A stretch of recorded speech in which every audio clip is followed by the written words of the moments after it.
What's up, everybody? Welcome back to the channel. This here's Legitical Response. We cover political news, keep you up to date, and keep you informed with everything that the government does, because the government's constantly on the move, constantly doing things. The mainstream narrative machine is trying to run cover for the Democrat Party and the Democrats that are in charge of the executive branch right now, as the Biden administration continues its corruption and continues to move that along. We are covering and tracking every single thing that they do, or at least that's what we try to do. Now, we know there's been an impeachment inquiry going on for a while. It should have been started a long time ago. However, when the Hunter Biden laptop story came out, it took us forever to actually learn about that. And, the mainstream news, they tried to cover that up as Russian disinformation, right? As if a laptop owned by Hunter Biden could somehow be Russian disinformation. Right? Like, that's what they tried to say. Oh, the laptop, that whole story, that it didn't exist.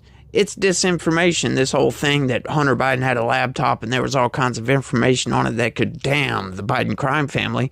Yeah, eventually we're going to find out about that. And eventually we did. Now, they ran cover for this. It was obscene to me. It was absolutely absurd. Because we learned that, hey, that laptop is real. And then nothing, right? For the longest time, it took forever to actually get the information off of it. And when that information came off, man, there was a whole lot of stuff there to look into, as we all know. With Marjorie Taylor Greene showing some of the pictures and photos that, Hunter Biden was doing some underhanded stuff, y'all. And now he's in a bunch of legal trouble, right? Bunch of legal trouble. Tax evasion and all this other stuff. As a matter of fact, I find it funny that two of his business partners served time in jail, in prison, for fraud schemes and all this other stuff. But has Hunter Biden served time in jail for these schemes? No. He got completely off the hook. Well, that's our two-tiered, our three-tiered justice system as we know it. You've got the Democrats, who they totally try to ignore and they don't prosecute whatsoever. You have the MAGA side of this, who they go after for nothing whatsoever. Look at the Trump fraud trial, right? That's a whole bunch of BS. And then you got the regular old individual like me that, you get caught doing something, they throw the book at you. You don't get caught doing it, they don't seem to care either way. But as you guys know, I've been following the Biden impeachment inquiry because that's what I'm interested in, y'all.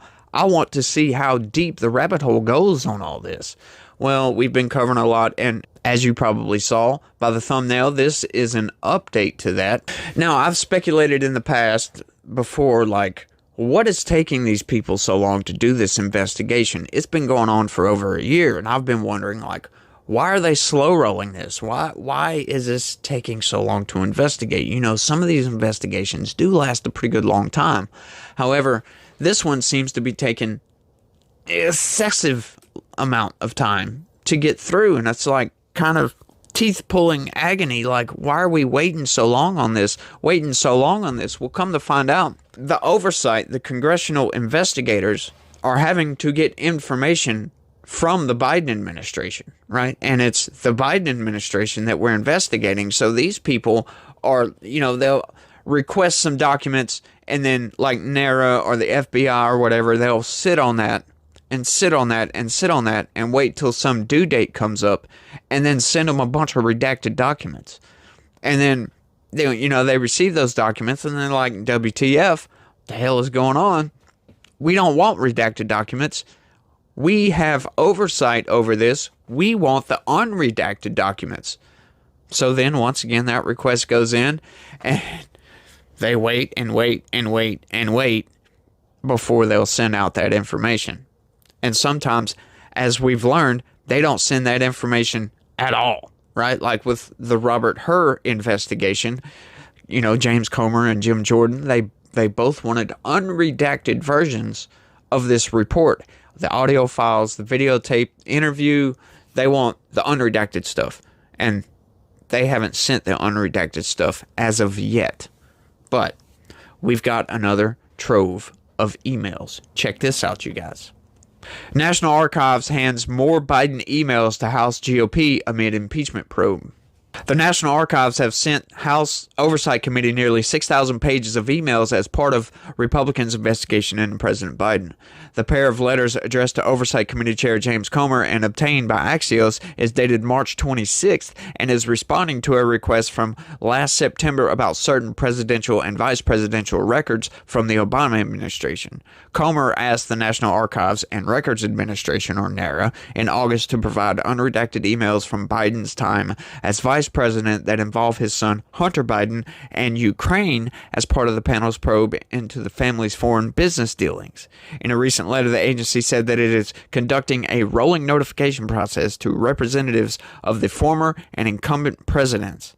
After conducting its review of the records and Comer's request, the NARA will be able to provide the Oversight Committee with the records, the letter said. And yeah, they want those records. Now, they've requested records several times, and for some reason, they only give a little bit of information at a time. They'll send out some information that was requested of them, and then, the House Oversight Committee, James Comer and Jim Jordan and all them, they'll get the information. They'll be like, well, there's missing stuff here. We want more information. Like I said, they'll wait and wait and wait and wait, and then finally send the rest of this stuff out. It's like, okay, when they requested all the emails pertaining to the vice president, Joe Biden, vice presidency, they wanted all of it, right? They didn't request specific emails. They wanted all of the emails. They didn't just want this little tranche of this little bit and that little bit. They wanted all of it.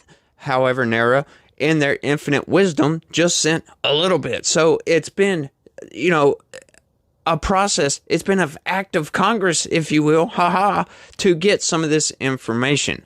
And now that they're getting all this information, it's causing the Oversight Committee in this impeachment probe to be slow-rolled into oblivion. So, it seems like by the time this thing is done with, Joe Biden's going to be dead and gone for the past 10 years because it is simply taking forever.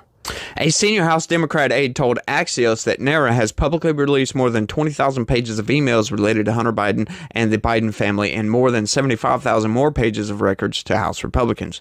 Please note that some of these records contain personal identifiable information, including personal addresses, phone numbers, and other non-public information, the letter said. Accordingly, we ask that the committee protect such information from public disclosure. A spokesperson for the House Oversight Committee acknowledged that NARA has turned over some documents, but argued it's not enough. In an emailed statement, the spokesperson said since August, the White House has been withholding all drafts of then Vice President Biden's speech delivered to the Ukrainian Rada in 2015. Chairman Comer and Jordan have repeatedly asked the White House to hand over these drafts, but the White House continues to obstruct the House's impeachment inquiry. NARA's letter to Comer comes a week after Comer suggested the impeachment vote against Biden may not be the best path forward following the most recent House oversight hearing on the probe. Comer also said he believed criminal referrals would be a better way to proceed. The Hill has reached out to NARA and the White House for comment.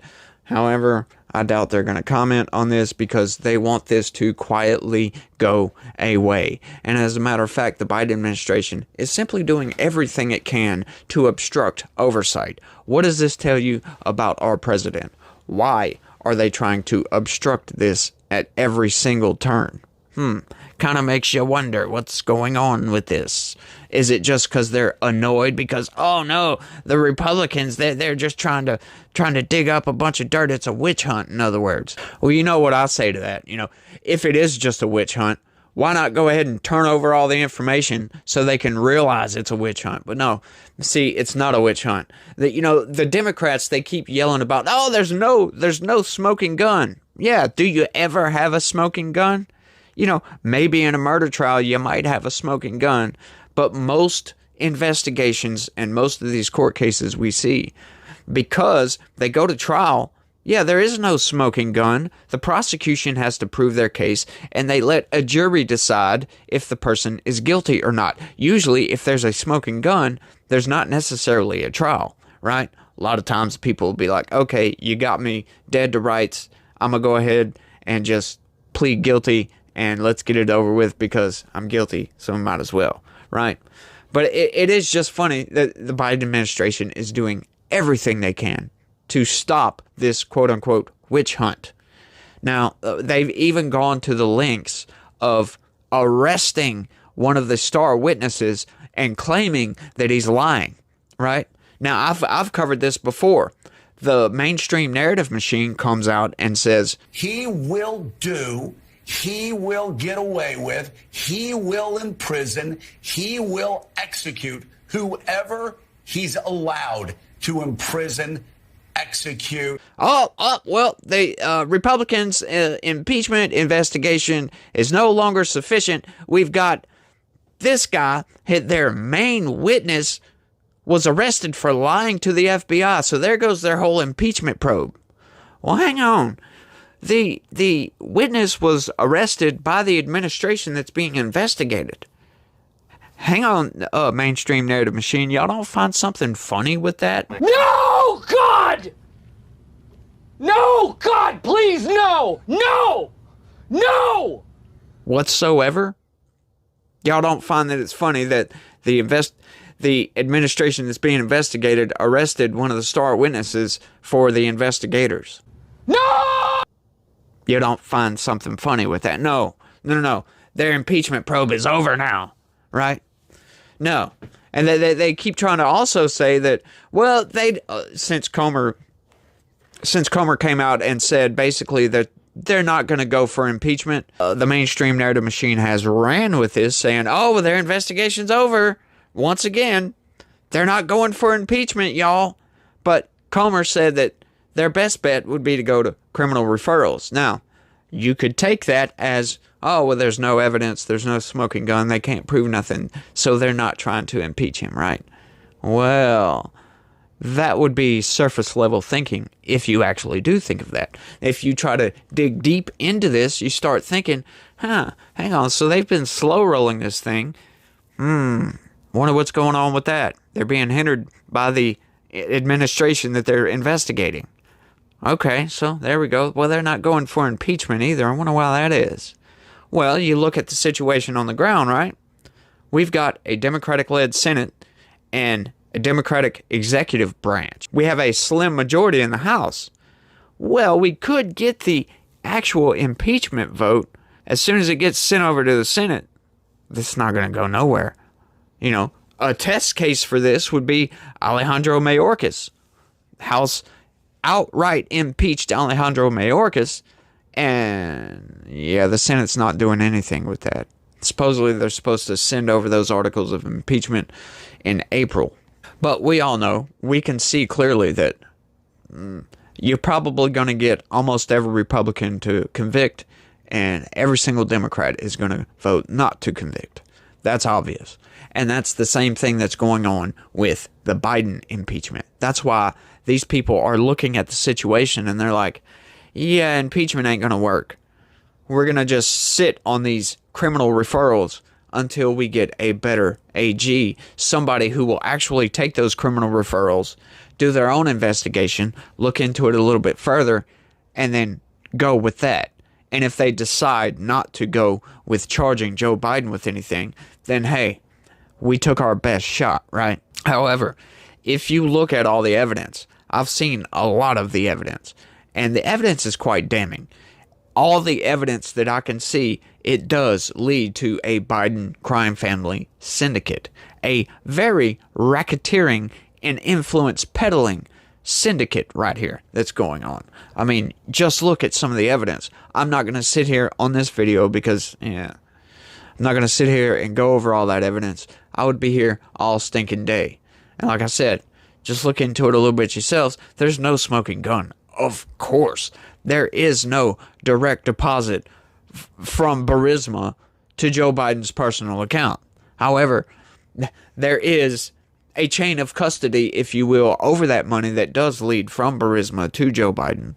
It just takes several steps to get there. But, me, I can't wait to see what actually happens. As I reported the other day, Comer and Jim Jordan have invited or will invite Joe Biden to sit in, to come and testify before the House Oversight Committee and the Judiciary Committee about this impeachment. That's going to be great if he does. If he doesn't, it's going to be great either way, because if he doesn't show up, they can go ahead and charge Joe Biden with contempt of Congress, turn that over to Merrick Garland, which it'll go nowhere, but that referral will stay there. And when we do get a new AG, somebody who isn't a very, very partisan AG like Merrick Garland is, they might actually take that into consideration and actually follow through with it. So either way it goes, if he shows up for the committee hearing, I'd love to see that. I'd love to see what Joe Biden has to say. Of course, as we all know, Joe Biden's brain has unfortunately been less and less cognizant, I guess you could say. I guess that's the right word. I don't know. Let me know down in the comments if that's the right word. But I would love to see him getting questioned by House Republicans. Love to see that. And once again, like I said, if he doesn't show up, I would love to see contempt of Congress charges thrown against the President of the United States. That would be great. Let me know down in the comments what you think about all this. And that's all I got for this one, you guys. I want to thank everybody for watching. I really, really do appreciate it, you guys. Y'all are helping me out in a big, big way. And I couldn't be more appreciative. I'm loving all the comments. Y'all keep it up. You guys rock. Y'all are the best. But let me know what you think down in the comment section, like I said. And y'all try to have a good day. And stay legitical. Peace.